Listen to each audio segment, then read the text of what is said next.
ERCOT said that there was over 300,000 megawatts in queue by 2032. Peak contribution in ERCOT is 85 gigs.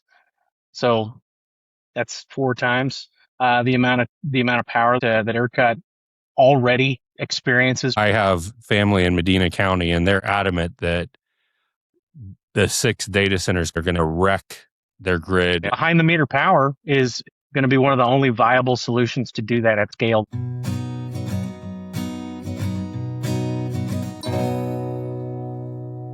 Welcome to this episode of the Building Texas Show. Today we're in San Antonio, Texas, and we're talking power.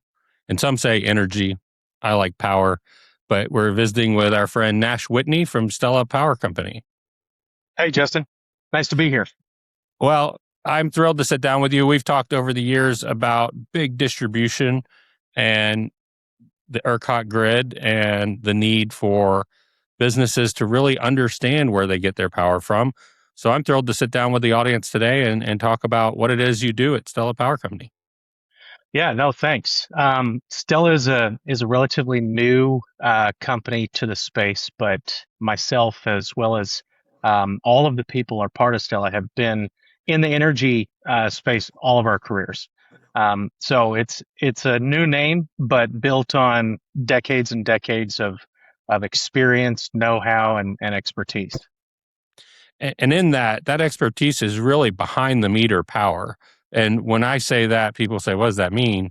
But it's not your power company delivering power. This is power that an entity produces separate from what they would get through the traditional power meter market. That's right. And, behind the meter power is kind of coming into its own in very much the same way that you've got a lot of non-power folks throwing the term gigawatt around, right. Which, sounded silly at one time, but now it's become just part of the common vernacular when you talk about data centers and the grid. But you're right, behind the meter power, which is really where our firm spends our time, and focused on identifying the most conducive locations for behind the meter power generation, and then working with landowners and developers and ultimately the end customers who are going to need that power to establish a path that is a defensible, robust solution for power that doesn't count on the grid showing up. Because I think with the amount of volatility from the number of megawatts that are coming into queue. I mean, I think ERCOT said that there was over 300,000 megawatts in queue by 2032. I mean, peak contribution in ERCOT is like 85 gigs. So that's 4 times the amount of power that ERCOT already experiences from a peak load contribution. It's just a tremendous amount of load that's expected to come on the system. And, behind the meter power is ultimately going to be one of the only viable solutions to do that at the scale that everyone is asking it to be done. And when we talk about what Stella does, that could be power to a hospital in an outage behind the meter. It could be power to data center. It could be power to large manufacturing facilities that have to have generation, that they're making their own power. And I want to take the moment and maybe you can help me understand, we use power and energy interchangeably, and they're not the same. And so I think when you read your bill, you see kilowatt hours. But in here, we're talking about kilowatts, megawatts, gigawatts. Can you help us break down what the difference between that is, and how would you relate that to a person that doesn't live in the industry? Yeah, sure. So I think to the first part of your question, on-site power generation or behind the meter power generation. When you think about behind the meter, you think about the utility has a meter either on the side of your house, it's your fence line, and they're responsible for bringing power to whatever that delivery point is. Behind the meter really operates independently of that. So from that standpoint, it can be a variety of scales, all the way down where we had a lot of experience in previous companies supporting large commercial and industrial loads with backup generation that would operate behind the meter, but it would also participate in grid programs. So But you'd that, sell back to the grid. yeah, Yeah. absolutely. But that principle scales all the way up to the size of data centers that we're talking about now, 1 gigawatt, 2 gigawatt. I mean, there's campus sizes that are growing well beyond that, even over 10 gigawatts. I've heard of. But in the world of energy versus power, energy is kind of the macro view. Oil is energy, natural gas is energy, renewables are energy, on-site power generation is energy. But a portion of that energy industry is really what we can talk about as power being the creation of kilowatts and the delivery of kilowatt hours. And that's really where we spend all of our time with particularly fossil fueled natural gas generators that are responsible for creating electricity for a particular power user. And that addresses the data center conversation head on, because there's I have family in Medina County, and they're adamant that the 6 data centers coming to Medina County are going to wreck their grid Yeah, and their experience. And I push back a little bit and say, no, these data centers have to have a plan.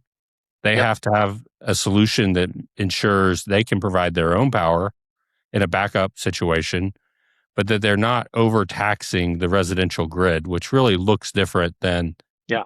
the power line running to some of these facilities. Yeah, so there's been a couple really big movements, not just in Texas and in ERCOT, but across the country. The 2025 Senate Bill 6 aimed to start that transition of particularly data center and large load over 75 megawatts, their contribution to system upgrades and restricting the impact of those upgrades into the broader, particularly residential rate base. So the Senate Bill 6 aimed to do that, and then just yesterday, Governor Abbott provided some additional insight into what the plan for addressing large loads into Texas is, meaning that not only on the power equation, where you can't contribute to broader system costs and have those rate based, but you've got to be able to provide your own power generation, whether you're using the grid or not. You can't be a net detractor from the current capacity from the system. And he expanded that into water, which is a huge conversation, Right. particularly around Central Texas and in the Hill Country. But there is a growing theme that the best way to address these increased loads coming from data centers is that the cost of serving that from the utility should be borne fully by those customers.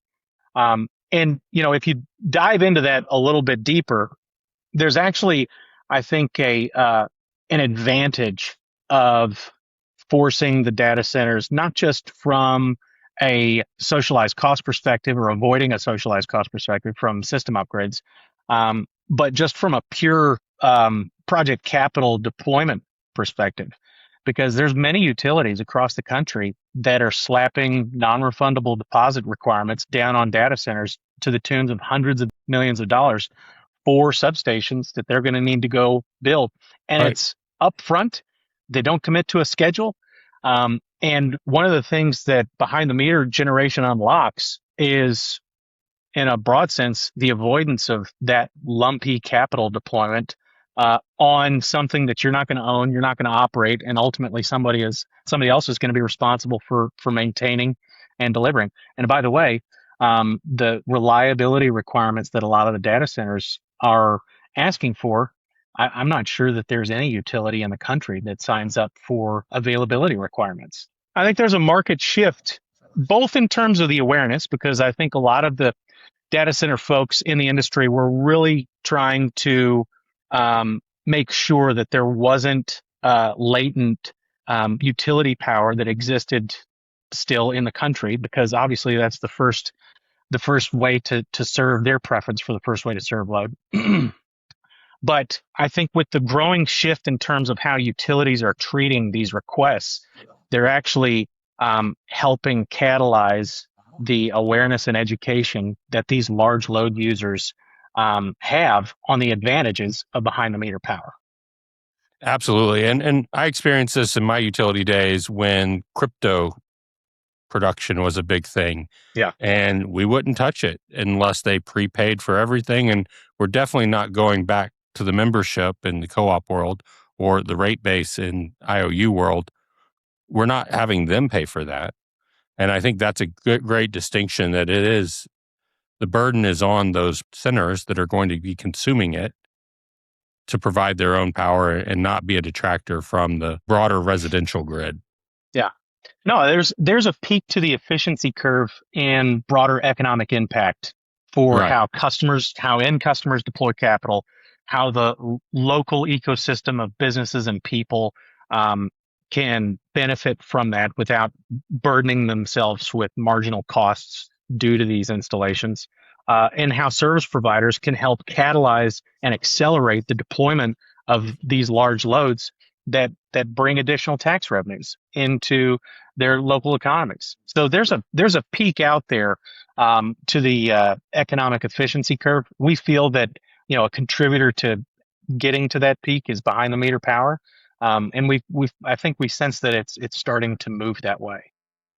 So who would be your customer? Who is giving you a call and saying, hey, I need 72 natural gas generators and Yeah. producing the type of power you're talking about?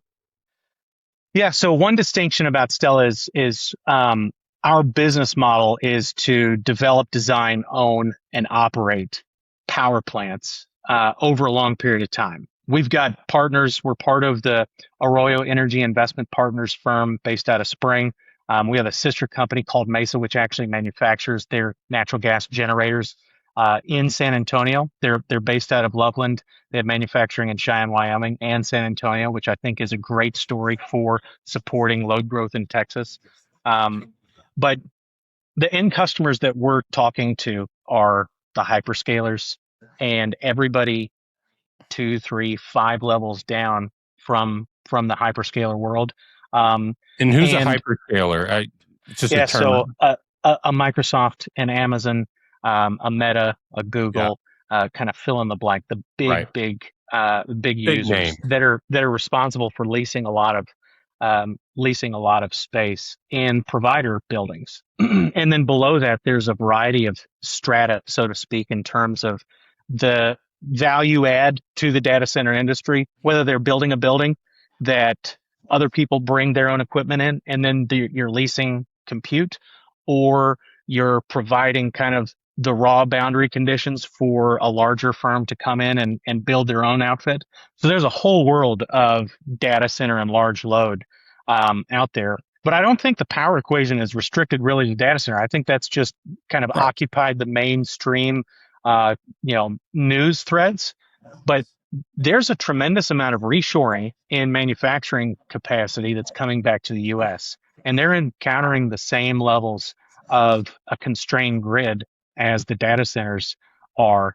So I don't think that it's going to be a exclusive problem for one industry. I think it's certainly a much broader problem. And at the end of the day, on-site generation doesn't particularly care who the end customer is. We just want to deliver a robust product that's going to meet their needs.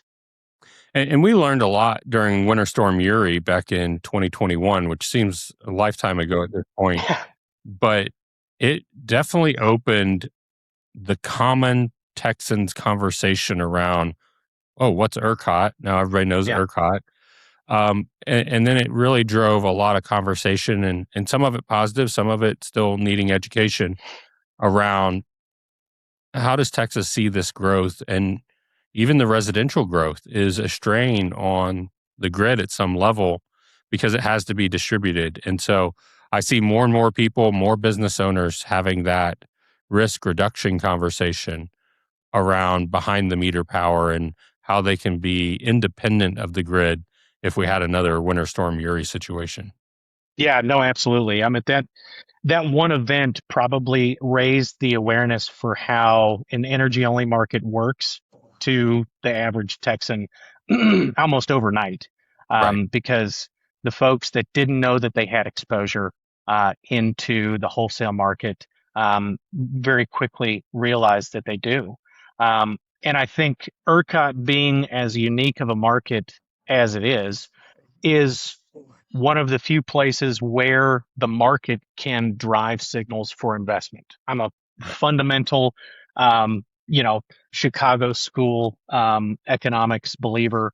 The Milton Friedmans and the Thomas Sowells certainly resonate with me in terms of how markets can respond to demand signals. And price is a signal for investment. Obviously, there's some lag between how a market is going to perform and then the benefits that the additional investment can create. But I think the dynamic of how customers position their business to operate in an ERCOT market continues to evolve. And that's one of the broader benefits to having a behind the meter solution, that whenever the utility does show up. So for instance, if we're going to go deploy a behind the meter solution of 100 megawatts in a field that's going to have a data center sit next to it, and then the grid can't show up for 4 years. Um, that facility, that power generation facility, runs independently of the grid until when the grid shows up.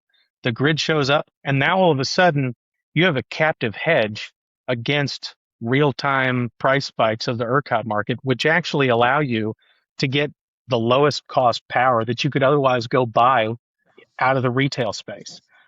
Because the same functions that are happening in terms of when a power solution comes online to respond to price are the same hedges that a retail provider is going to provide, is going to bake in to their own estimated load shape for how they price an ultimate power product that they're going to go sell to an industrial user. So we think that we're actually helping create a more robust and efficient system for our customers in deploying these large power solutions. Now, there's also the conversation of diesel power, natural gas power, other forms of generation, solar, wind, etc. Yeah. Where do you fall in that camp? And we've talked natural gas a couple of times, so I'll lead the question there. But there are different ways to produce kilowatts. Yeah. How does that shape out in your mind? So I'll start with the few that you named, and I'll end with natural gas. So diesel power is a great solution if you require on-site fuel storage, and that's one of the big benefits that it brings. It's easy to store, and the BTU density per volume is extremely high. So what that means in power generation is that for the same quantity of fuel, you can create that much more power, or under constrained loads or volatile loads for that same density of fuel, you can actually withstand load fluctuations very well. Right. So diesel, particularly backup generation, has a variety of benefits.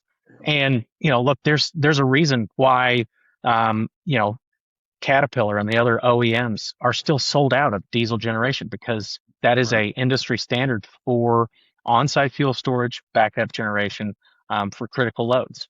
When you get into renewables, I think there is always going to be time and place for renewables, but I think it's probably foolish to think that that's the only solution that is going to produce a robust grid. And there's been I think a real noticeable swing away from incentivizing renewables, and then redoubling down on the tried and true fossil generation. I mean, the amount of natural gas that sits in Texas and in the Marcellus and in the Bakken, and fill in the blank, is tremendous. And we've got a unique opportunity to create very low cost, efficient power at the scale that that these ultimate large load users are going to require. It's exciting to hear that, because it does take a decision process to say, what is the right economic solution for me as a customer? What do I really need this for? And how often am I playing the futures market on price? I mean, some of these systems can be very sophisticated if they're trying to shave the peak, if they're trying to Absolutely preload and move with pricing. And that's a deeper conversation for people that are in that industry. But I also heard you say sold out on diesel. And so your Caterpillar engines, your generators, there's a lead time on that data centers aren't necessarily going to wait for, hospitals maybe can't wait for.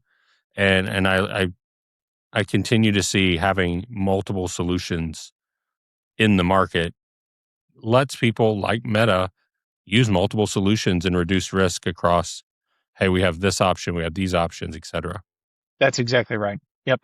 No, there's not a one size fits all, and there's not a round peg for every square hole that's out there. Well, Nash, as we are into the summer, and for people in Texas that are going to use a lot of electricity on their air conditionings and swimming pools, what is one general point of wisdom coming out of the power industry that you'd want the Texan homeowner to think about? Yeah. So, number one, I think it's always useful, whether you live in a NOE, which is a non-opt-in entity, a fancy way of saying a co-op or a muni, to download the ERCOT app on your phone. There's a tremendous amount of information that lives in there. Obviously, the notices that ERCOT can push out in terms of when the grid is going to be constrained. We all want to be good grid citizens, and we don't want to crank the AC down to 65, at 5 o'clock in the afternoon when everybody else is getting home from work and exacerbating potentially a problem that's in the making. So I think just continue to be aware of how the broader system is operating, and one way to do that is download the ERCOT app, pay attention to notices that come out that help your system provider alleviate some potential concerns. I mean, during Uri, when you were at Bandera, Justin, you guys did a tremendous job of notifying the members of when rolling blackouts were gonna happen so that you could plan. So I think that communication and awareness goes both ways. And it's great to be a part of, Bandera, for instance, that and a group that does that. But I think just broadly speaking, any energy consumer in ERCOT, it's important to maintain awareness. Being a good grid citizen, I think that's well said. And we all play a role in the residential grid and ensuring that we're not straining it unnecessarily when we can know it is reaching a peak. We see them in July with cooling, in February with heat, and those are the peaks that we see in Texas. So, Nash, thank you so much for the conversation today. I always learn a lot about the industry, and data centers are a big conversation, but I will remind our listeners that they're working hard to not impact your residential grid. And Governor Abbott and others at the state level are really pushing to make sure they're not going to have that negative impact on your local power grid. Thanks so much, Justin. Thank you for enjoying this episode of the Building Texas Show. We release a new episode every week, and you can find us across all social platforms. Please like and subscribe on YouTube, Facebook, Instagram, and LinkedIn. Thank you to our sponsor, Chisos Boots, and their damn comfortable cowboy boots.